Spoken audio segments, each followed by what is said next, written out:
Power Podcast. My name is Jared Gillespie. I'm the CSO and your host today.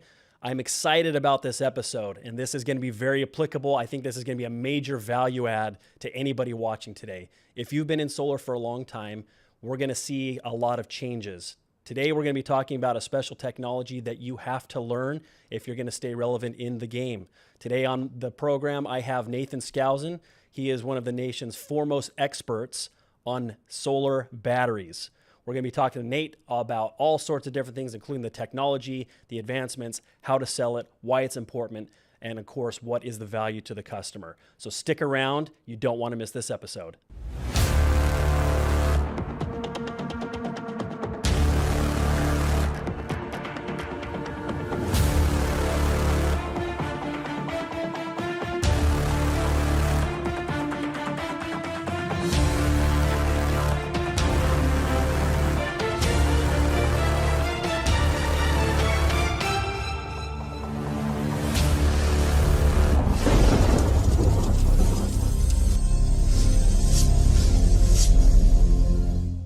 So welcome to the show, you guys. Really excited to have you here. I've got on the program with us Nate Skousen.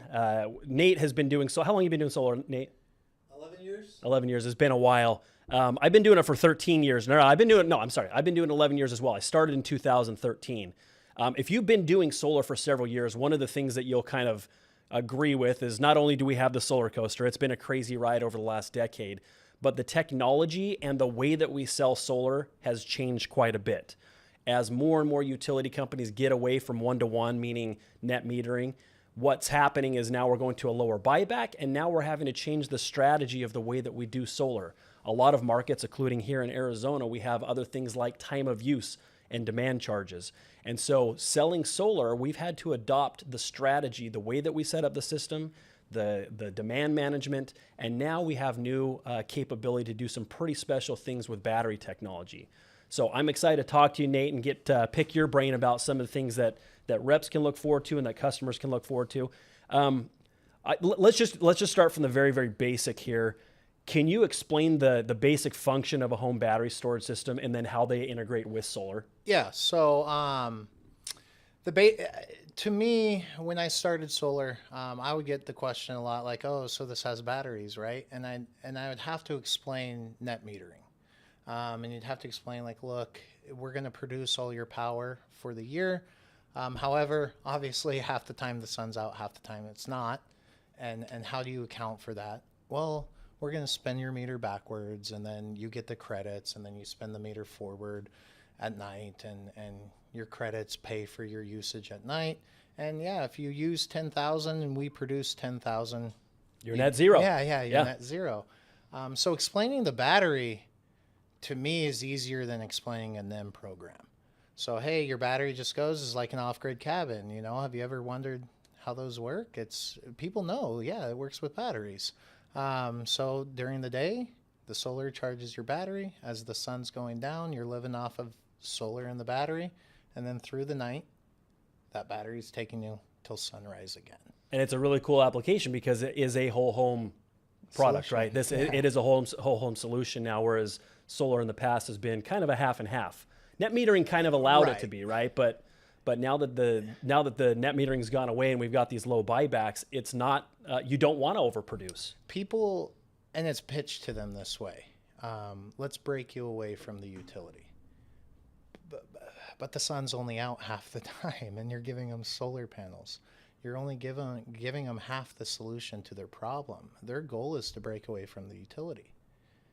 And you're telling them that they're doing that by getting solar, and they're just not. So it's a way to give them a full solution. You don't have to play by their rules. They can change the buyback to whatever you want. You don't care.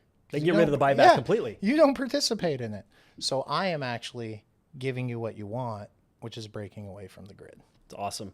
So what are some of the key features of the Powerwall 3? This is the game changer, right? Batteries have been cool. Yeah. We've done a handful of them. But from an adoption standpoint and what it is that's going to be of value to the customer, tell me some of the key features of the Powerwall 3 and how it compares to some of the previous versions or maybe some of the other competitors. So the biggest things that they changed were the power. So what I'm telling customers is, batteries have obviously been around for a very long time, and especially in areas like Arizona, where you have demand fees.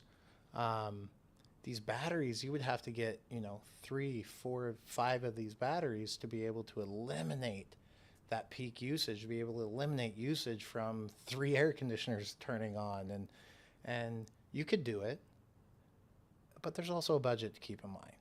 So what they've done is they came out with it's like 2.5 times the inverter power of the old model.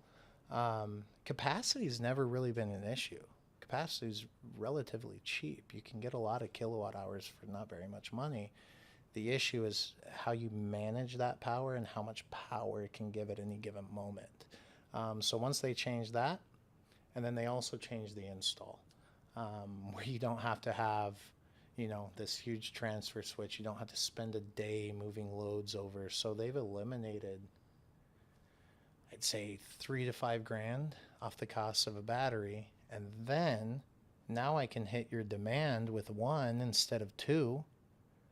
And the biggest thing was they didn't change the price of the battery. So you've just gone from having to sell them 2 with another $3 to $5 grand in installation costs to 1. Right. Without that installation cost. It makes sense. It's huge. What would you say, what are the primary benefits of adding a battery system like a Powerwall 3 to a residential solar setup? From what I see from a homeowner's perspective, it has been split down 50-50. Half of these people are, because I'll ask them, why do you want this? I'm not here to convince you to want anything that I have. I'm here to see what you want. And why do you want it? So we want the solar, we want the battery. Well, why? I'd say about half the people want it for that independence, and they just say, I don't like paying SRP. I don't like it. I don't like them. I don't like that the bill goes up. I don't like that they've been doing these weird things with on peak and off peak, and I don't like them messing with me. So I don't care if this was $100 more a month. I can afford $100 a month. I would pay $300 a month to never pay them a $200 bill again. And I'd say half the other people are doing it for savings, because it will. Even 3-year, 5-year, 10-year, you're looking at it being far better than their other option of solar only. And they're going to make their money back on the system in 10, 12 years, or finance at 0 down, pay off the loan in 10, 12 years with the same amount of money that you were going to send to the utility company anyways. Sure. How does battery storage improve energy independence and reliability for customers? So again, that goes back to, a lot of people think that when they get solar, they're becoming energy independent. The battery is what actually makes that happen. So it's giving what they think they're getting from solar only. You're actually giving them that with the battery, because that energy independence means that you're not relying on anything else. So with these systems, I can come in and give somebody a system that I confidently know will run till sunrise again for that solar to start charging it, and they truly are independent, meaning if there was this devastating disaster, something on the grid, and the grid was down for 10 days, they'd be fine.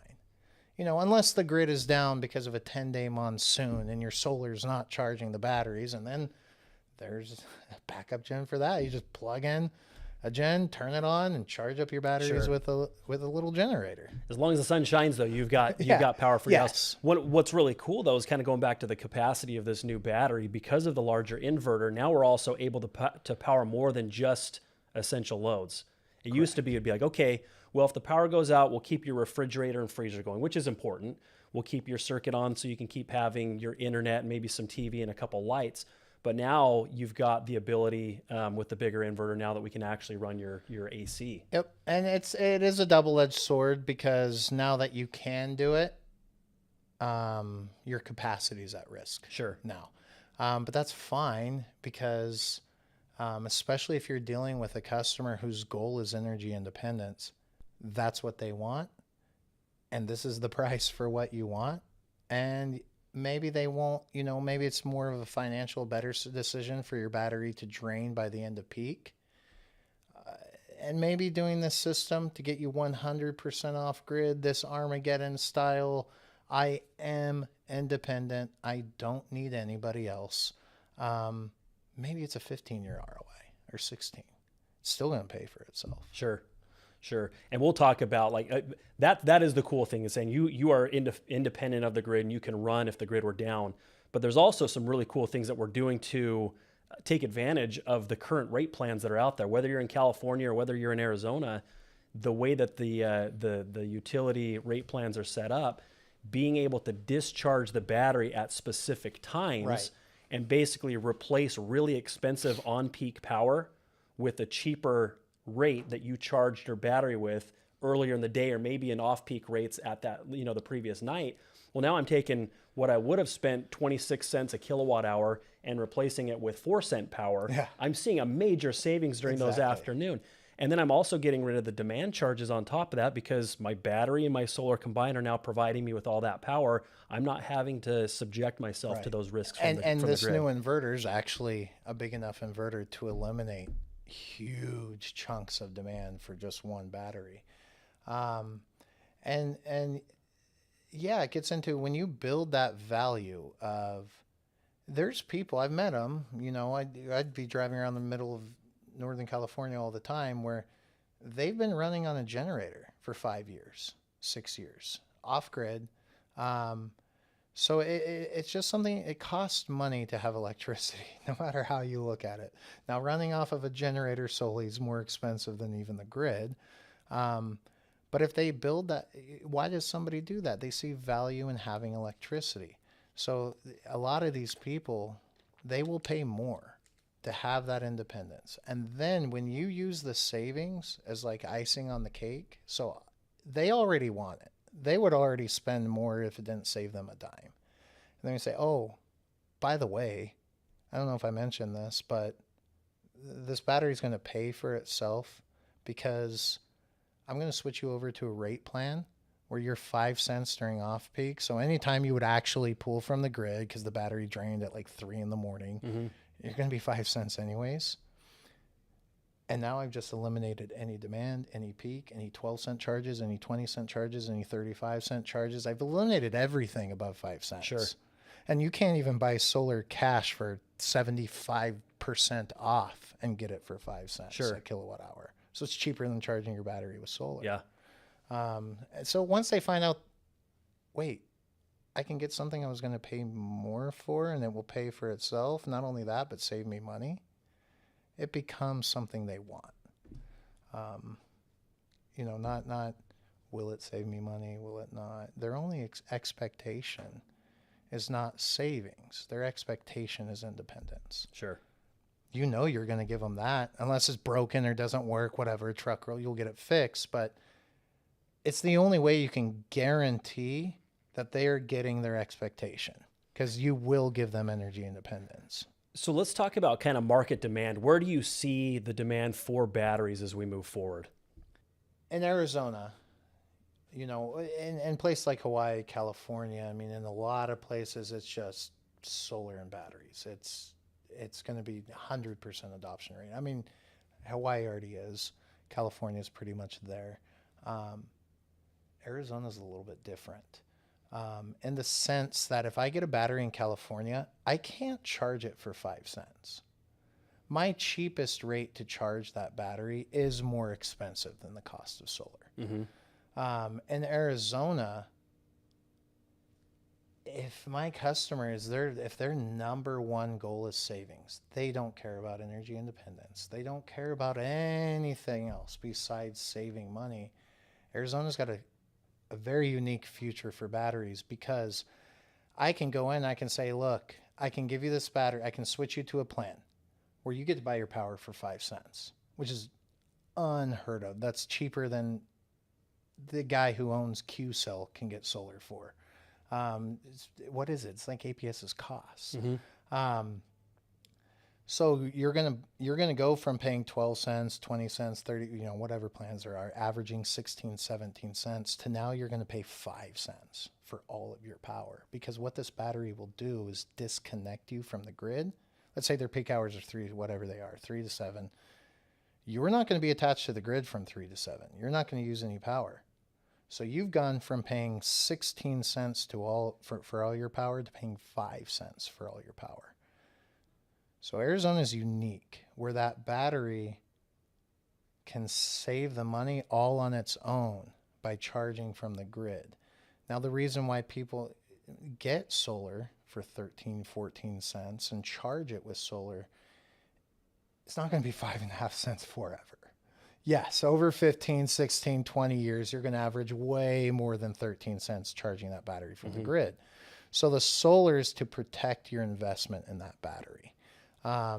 And also for that energy independence. If the grid goes down, you have battery only. What happens if it was only at a 30% charge when the grid went down? That's all you get. That's all you get. So if their focus is like, I'm 50-50, 50-50 savings, 50-50 battery, they obviously get both. But I think that because you don't need solar to save money, Arizona's it's going to be different. It's going to be like everyone has solar. Hey, everyone has batteries. What's your solar attachment rate to your batteries? It's going to be flip-flopped on its head. Well, and I think that we're going to see it more and more too. Like you talked about, the affordability is there, the technology is advanced, so we can give customers exactly what it is that they want. But I think it's going to be a necessity too, because we look at the grid, and for the most part, the grid is fairly antiquated. And now we're hyper driving, the amount of electricity that we're using. Everything is electric now, especially as we get more and more EVs. But I mean, everything in the house is powered by electricity. And so now the utilities are like, how in the world do we support all of this? And a lot of them can't, right? No, yeah, PG&E, you have to have a scheduled rolling brownout. Yeah, because they can't afford Google outages by state. California is, I think it's like 4 times higher than the second state, but one of the least for weather events. Yeah.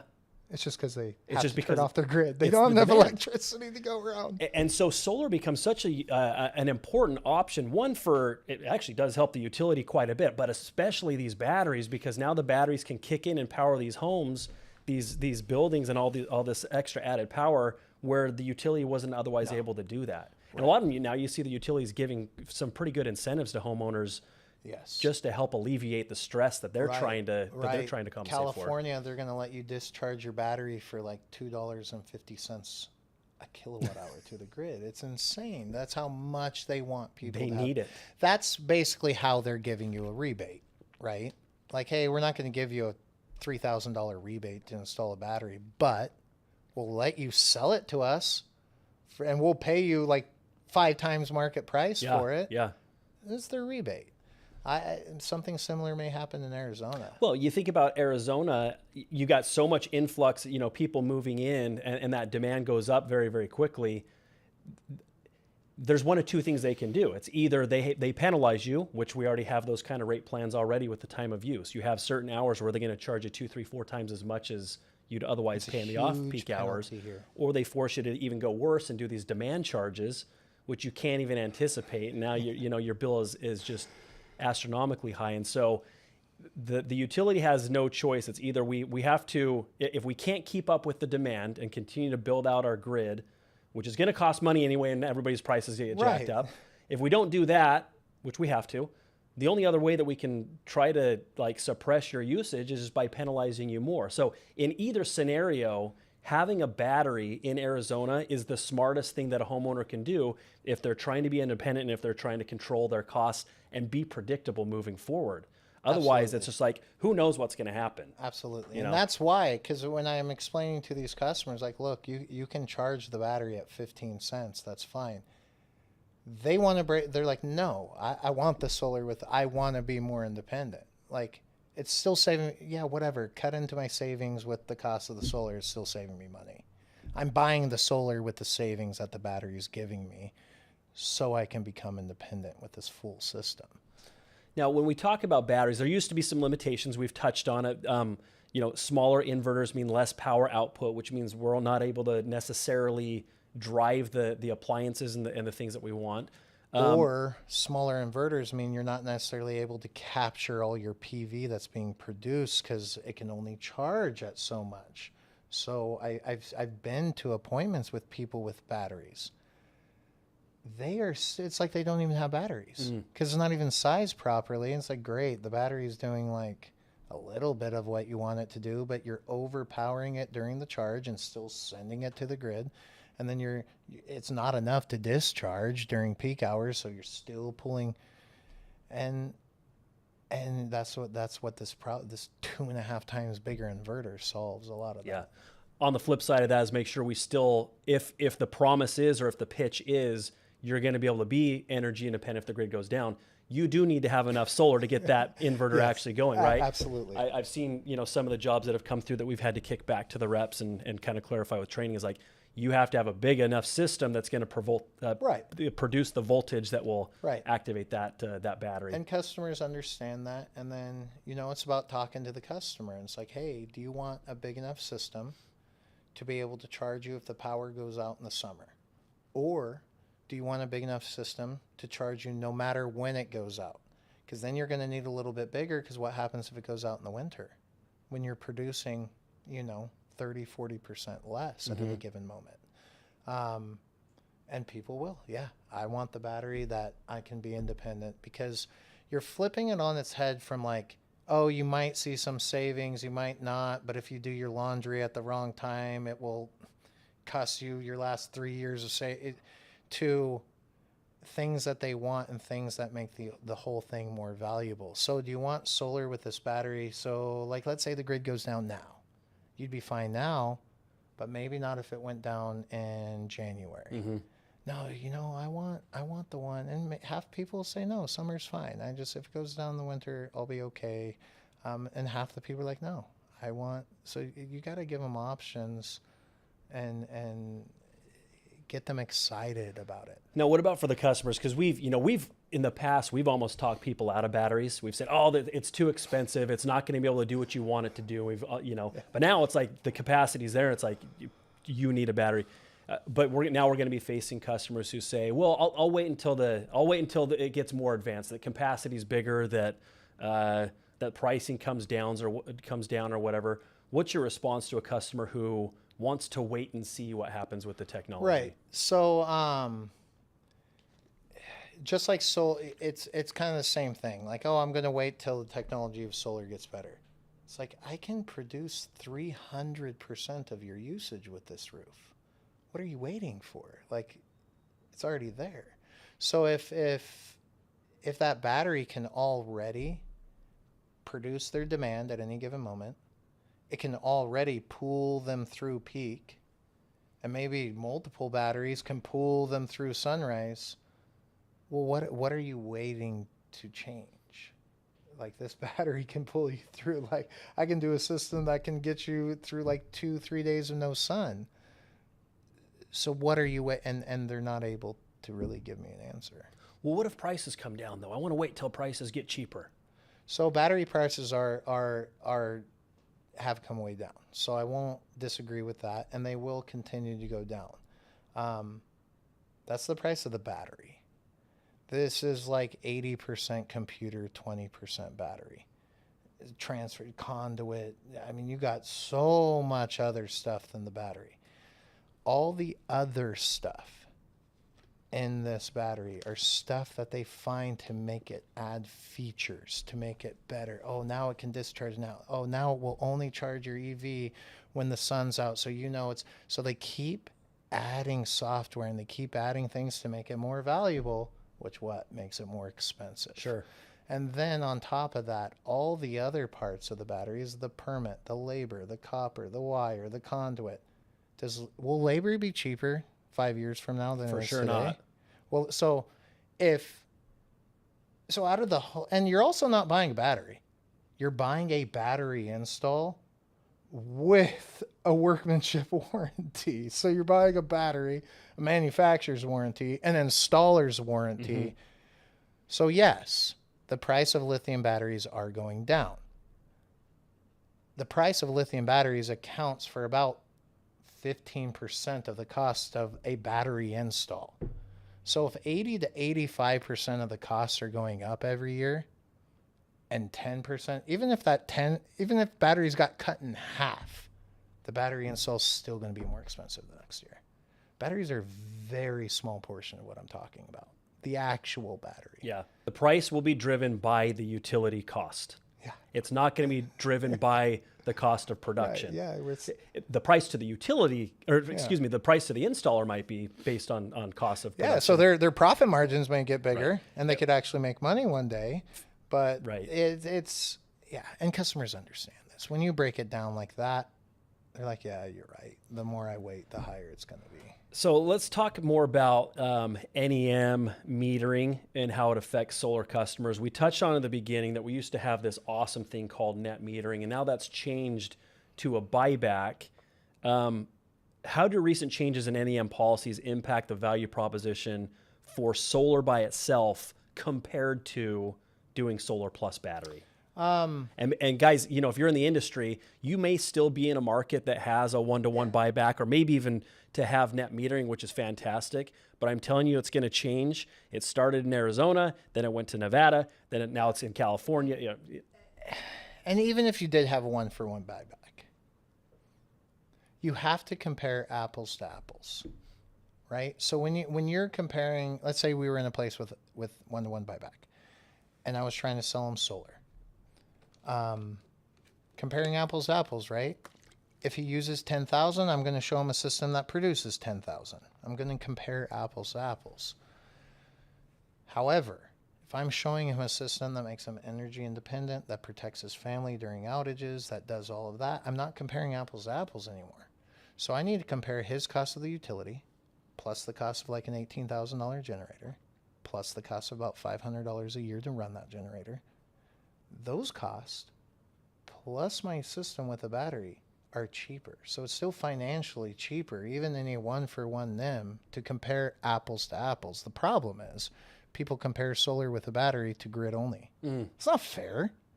You're not comparing apples to apples. That'd be like comparing solar and a battery to somebody who's selling solar without a battery. You would never do that. So why are you comparing solar and a battery to the grid?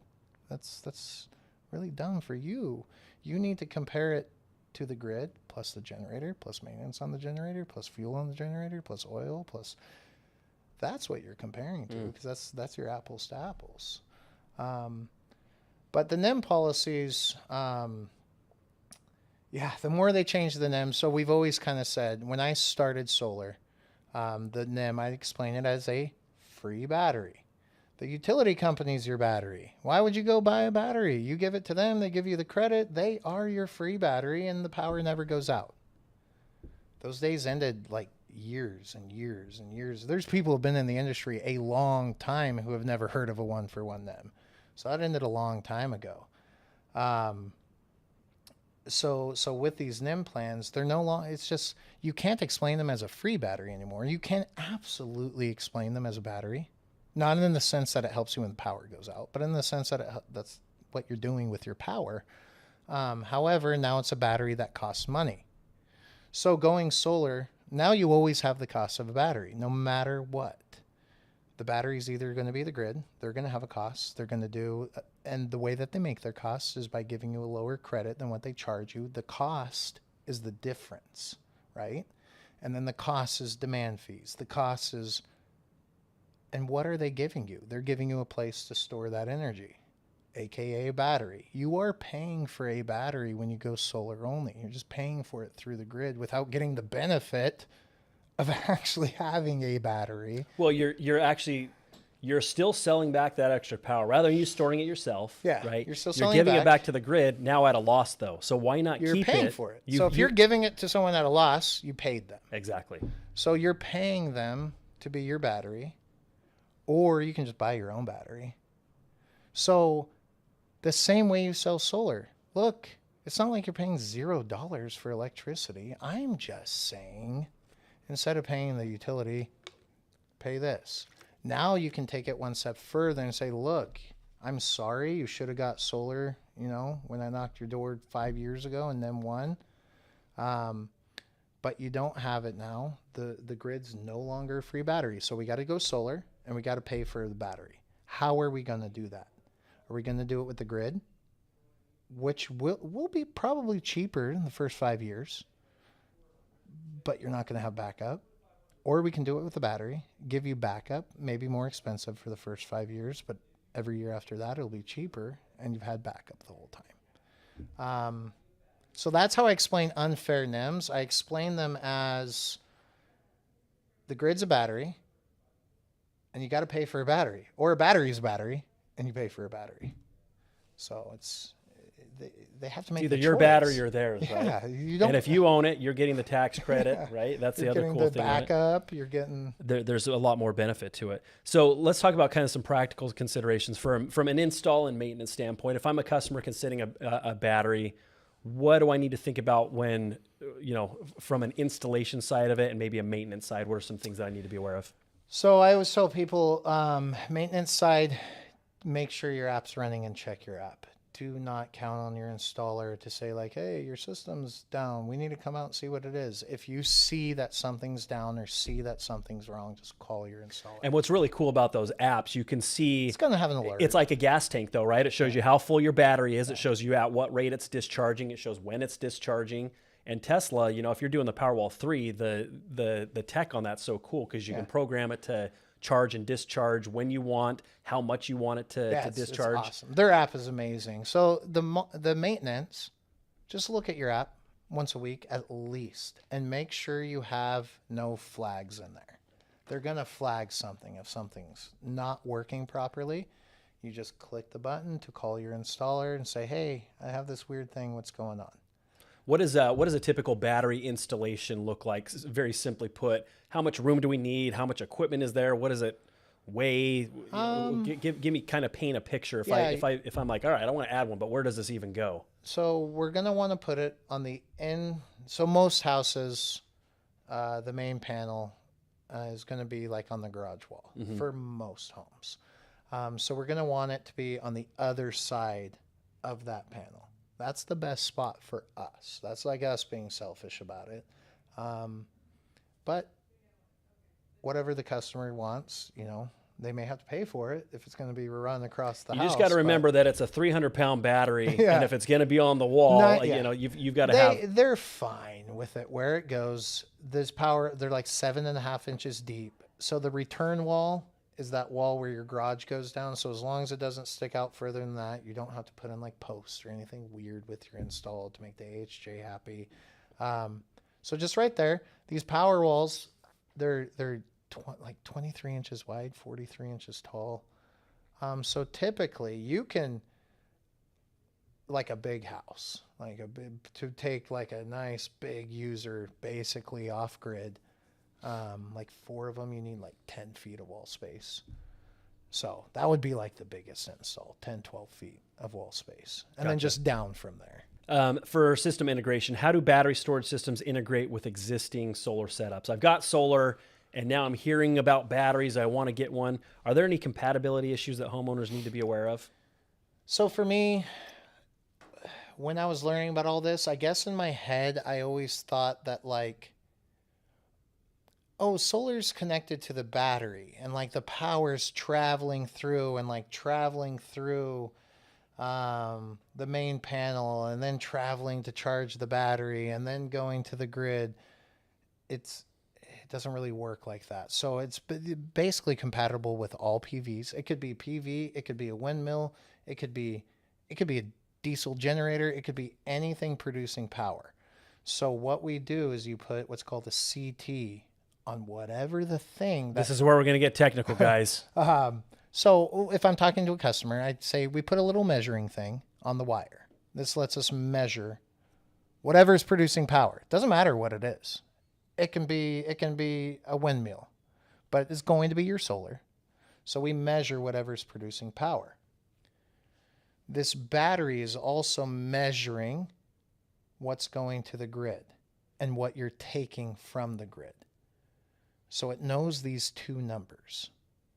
So if it knows this number's 5, I'm producing 5, and it knows, well, this number's -2, well, I know my panel must be using 3, right? So it's not that the power like flows anywhere. The battery knows I'm overproducing by 2 because this measurement is -2. So I'm going to turn this breaker on at 2 kilowatts. And I'm just going to consume 2 kilowatts of power. Now, if Basically, I'm going to charge myself instead of having it go so it's back not to the that grid. it flow. The battery controls. So the battery knows, whoa, you're overproducing by 2. I'm going to turn on at 2. A cloud just rolled over. Now you went down to just 1. Well, now I'm only going to consume 1 kilowatt. A bigger cloud went over and you're actually pushing 1 to the grid, or I'm sorry, you're whatever that is. As I say, the sun came back out and now you're or the other way. Sorry, you're pulling 1 from the grid because a bigger cloud came over. So that now that number is +1. It goes, oh crap, I need to discharge -1. So it can be any. It can be any solar, any inverter. It can be a water wheel. It can be anything producing power, and it knows that measurement, and then it knows to discharge the difference to consume that power. The batteries are very, very smart. Yeah, it's 90% computer. So when we talk about integrating that with an existing system, they're saying, okay, I've already got solar. I want to add a battery.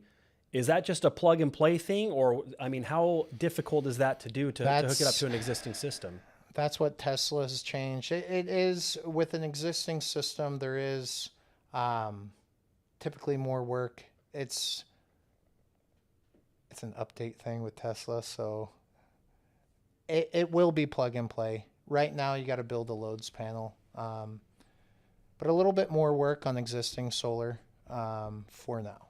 But again, Tesla is really changing and trying to make these battery installs as cheap as possible. Because before, it was like a $7,000 battery cost $7,000 to install. Mm-hmm. And they're just driving that down. But if I have an existing solar system, I want to add a battery, it can be done. It just needs, it may be more than just a battery to make that happen. Yeah. Yeah. You had some other components. So it's what I talked about, how it measures there's going to be other components. Try not to get too technical, but yes, absolutely. You can roll by, add batteries to anybody. If I was a door knocker, I would probably only knock solar doors and try to sell people batteries. Well, and I think it's a really cool market, right? I mean, we've got, I don't know, 50, 60, 70,000 solar customers in Arizona, and probably 95% of them or more don't have a battery. They've already got the solar technology, and it's like, hey, by adding a battery, you're going to complete your system. Oh, yeah. It's so much easier. It's such a cool pitch. Yeah. And the response from, you guys have been sending me to a lot of solar customers. Half of them are like, why didn't he tell me about this? Like, I would have, well, how'd you buy your solar? Well, cash. Well, what'd you pay? It was like 40 grand. And he didn't tell you about the battery? Like, he didn't. Would you have paid like another 30? Yes. Like, this is really cool. Yeah. And you guys are just missing out on all these. And one of your own employees who has solar, I was talking to him. I was like, hey, if your solar payment was like $100 more per month, but you didn't see those demand charges, you didn't see those demand fees, and you didn't see, and overall, you were paying $20 more a month than you are now with solar and paying all, would you be happier? He said, absolutely. I'd be way happier paying $20 a month more, 30. I'd be happier paying $50 a month more, because this just pisses me off how they did this to me. Not you guys, the utility company. Sure. He's producing all the power, and he's just not getting credit for it anymore. I've seen people's bills where it was sized beautifully for 1-to-1. Like, they were, 1 month, I should have taken a picture because it was the craziest. It was like whatever it was, they produced 1,000 and they consumed 1,000. 1 for 1 them, $0 bill, right? Yeah, right. It's like $120 because they consumed all of it during like peak. Yeah. And it's just, And I'm like, so they were really mad at me. And I'm like, no, don't be mad at the solar company. Look at this. So I showed them the energy usage, and it's like, look at last year before solar. Look at this year. They cut it by 90%. Logic tells you your bill should have went down by 90%. Well, yeah, like, well, no, because they fight it, and your bill went down by 10%. Even though, like, so it's so they are much happier paying more. Because we're not talking like $1,000 a month here. We're talking like $20-$30 a month more than if you would have just sized it differently with batteries. If people can pay $50 a month, and people can absolutely, they do it today. People have the grid, they have an electric bill, and they go buy a generator. How much money did that generator save them on the electric bill? Nothing. Well, Jared, why did they buy it then? I can't sell anything if it doesn't save them money. How do people sell generators? It's there for backup. It doesn't save them a dime, but the people buy it. Generac's $1 billion company. They're selling these all over the place. So there's some areas you can drive, every fifth house has a generator. Yeah. It's not saving them any money. How did that guy sell it? He must be an amazing sales guy. No, people want these things. So when you're selling them this system, it's like, hey, remember what happened in Texas with the freeze. Look at what's happening in California with their grid. It is just a nightmare. And it's getting worse here. We are outpacing the grid. You got EVs, you got AI and quantum computing, you got cryptocurrency. We were already outpacing the grid before these came out of nowhere. So with all of these things happening, what type of value, if you had to put a dollar amount on the value that you would spend, how much money would you spend to protect your family, to make sure that they're okay in that worst case situation, but also to have that feeling in your head that you're energy independent? Would you pay like $50 a month for that? I noticed you have an alarm. How much is your alarm? It's like $80 a month. Okay, well, an alarm's an insurance policy. You could pay $80 a month and never have a break-in. But when most people buy an alarm, the day after they have a break-in, and right. then, so it's better to have it and not need it than to need it and not have it. So what is that protection worth to you? A lot of people will tell you like $100 a month. As long as you can come in with your solar and your battery at less than 100. So when I mostly sell cash, but when I sell like financing or a payment, if there's solar and battery, and if I've designed it to where it's pretty much a minimum, when I tell people like, you're not going to get a bill, I explain to them like, look, you may get $20, $30 above the minimum service fee. Like don't come talk to me about $1 like a day. Because weird things can happen. You can use the dryer more that month. I forgot what I was talking about. Go back to saying, you're just saying people are willing to pay $100 a month. Oh, to so be able most to have that people security. are, yeah. And if you're able, you're going to come in, build this system. Let's say they were paying $250. I promise you, it's not going to be $350. So when I give them a monthly payment, it's not $350 because I did not change their monthly expenses by $350. I added $100 a month to their monthly expenses. Because you have replaced what they're currently using. Yeah, so I'm only telling them the difference. And you just told me, and with solar, you can't do that. With solar only, what are you selling them besides cheaper power? So if the power is not cheaper, why are they buying solar? So when you're actually giving them something, you can say, what would you pay for this? If I was selling you a generator, let's pretend like the solar and batteries didn't exist. How much is a generator worth? What would you pay for a generator per month if you didn't have to pay anything down? $1 a day? What would you pay? And a lot of people, $50 a month. You're not going to be over. You're probably going to bill swap them. And they just said they'd pay $50 a month to have a generator. You're giving them a generator. That's all you sell.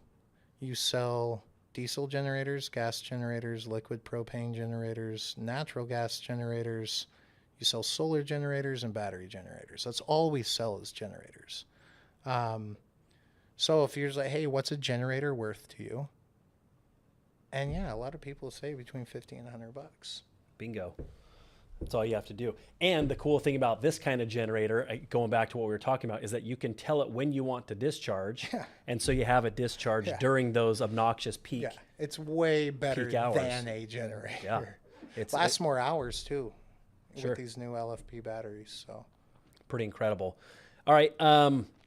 How might advancements in battery technology further enhance the benefits of solar energy systems in the next few years? What other advancements do you think need to come down the pipeline that will make it even better than what we're able to offer? Like software, getting all their software good. You guys have times where you have 2 peak hours. So that battery, you know, it's got to know, whoa, this peak time is going to end, but then I'm not going to have sun till the next peak time. So it's not as easy as they make it sound to like, oh, but it's going to know to only deplete this to keep that much charge. It's like, so getting some of that software, like, why can't you just make the software be like, hey, discharge of this amount, then save the rest. So getting their software to kind of work more like they sell the dream of how it works, but getting that easier to work in that way. But everything else, I see that's where they can make those improvements on getting that. They've already done so much with how it can discharge with the peak times. With it can even control EV chargers, so you're only charging your battery with solar, and only when your home battery is fully charged, instead of sending it to the grid, it'll send it to your car. So they already do. And with the span panel, I mean, it's really cool stuff. It's pretty smart what it can do.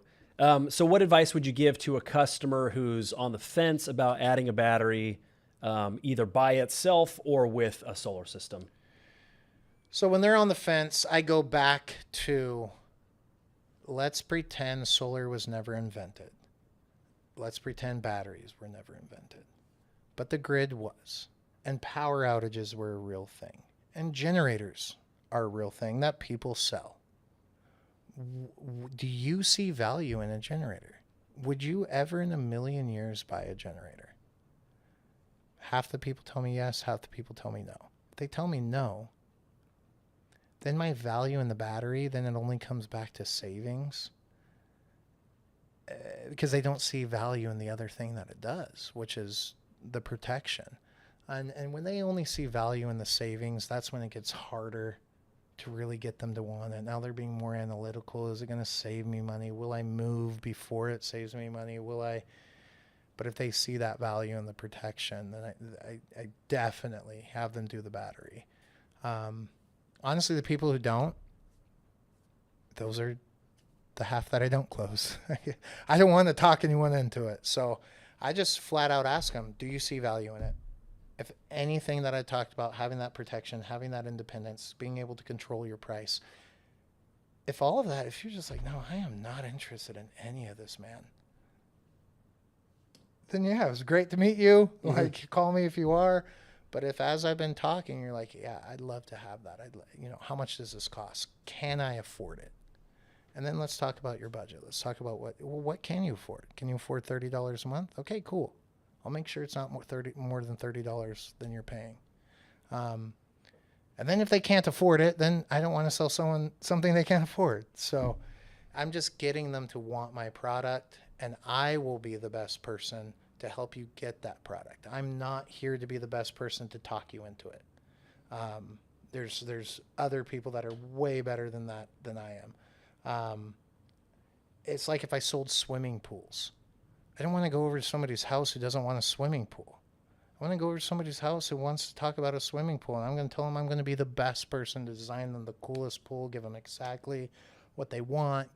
I want to work with people who want to work with me. So after I explain all these benefits, if I can tell they are not interested, I kind of just end it.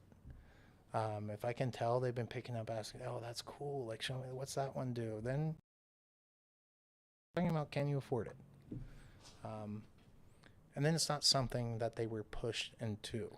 Like what's the saying? A man convinced against his will is of the same opinion still. Sure. So you are not going to convince anyone to get this stuff. They have to want it.